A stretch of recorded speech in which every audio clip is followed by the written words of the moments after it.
पहिल्यांदा हा इफेक्ट बघा, नंतर सांगतो कसा बनवायचा।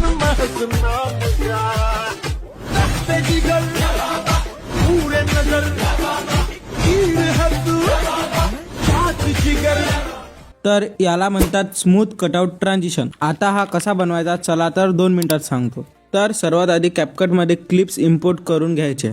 तर फर्स्ट क्लिपच्या ॲनिमेशनमध्ये जाऊन क्रॉस ओपन हे सर्च करायचं आणि हा इफेक्ट ॲड करून घ्यायचा 0.8 सेकंदपर्यंत। त्यानंतर सेकंड क्लिपच्या सुरुवातीला जाऊन ते फ्रीज करून 1 सेकंडला ॲडजस्ट करून ओव्हरले करायची आणि ओव्हरले केलेली क्लिप हे रिमूव्ह बॅकग्राऊंडमध्ये जाऊन कस्टम रिमूव्हलमध्ये जाऊन सिलेक्ट करून घ्यायची आणि त्याचा बॅकग्राऊंड रिमूव्ह करून घ्यायचं। नंतर बॅकग्राऊंड रिमूव्ह केलेल्या क्लिपच्या सुरुवातीला आणि 0.8 सेकंडवर एक की फ्रेम ॲड करून घ्यायची आणि त्यात फ्लो टू हा ग्राफ ॲड करायचा। ग्राफ ॲड केल्यावर फर्स्ट की फ्रेम मध्ये येऊन ते क्लिप खाली सरकवून घ्यायची। त्यानंतर सेकंड क्लिप मध्ये ॲनिमेशन मध्ये जाऊन टर्ब्युलन्स सर्च करायचं आणि टर्ब्युलन्स 2 हा इफेक्ट 0.8 सेकंदवर ॲड करायचा। त्यानंतर इफेक्ट मध्ये जाऊन डायमंड झूम हा इफेक्ट 0.8 सेकंदवर ॲड करायचा आणि आपला इफेक्ट तयार आहे। तर उद्या भेटू डे 3 मध्ये पुन्हा एका नवीन इफेक्ट मध्ये।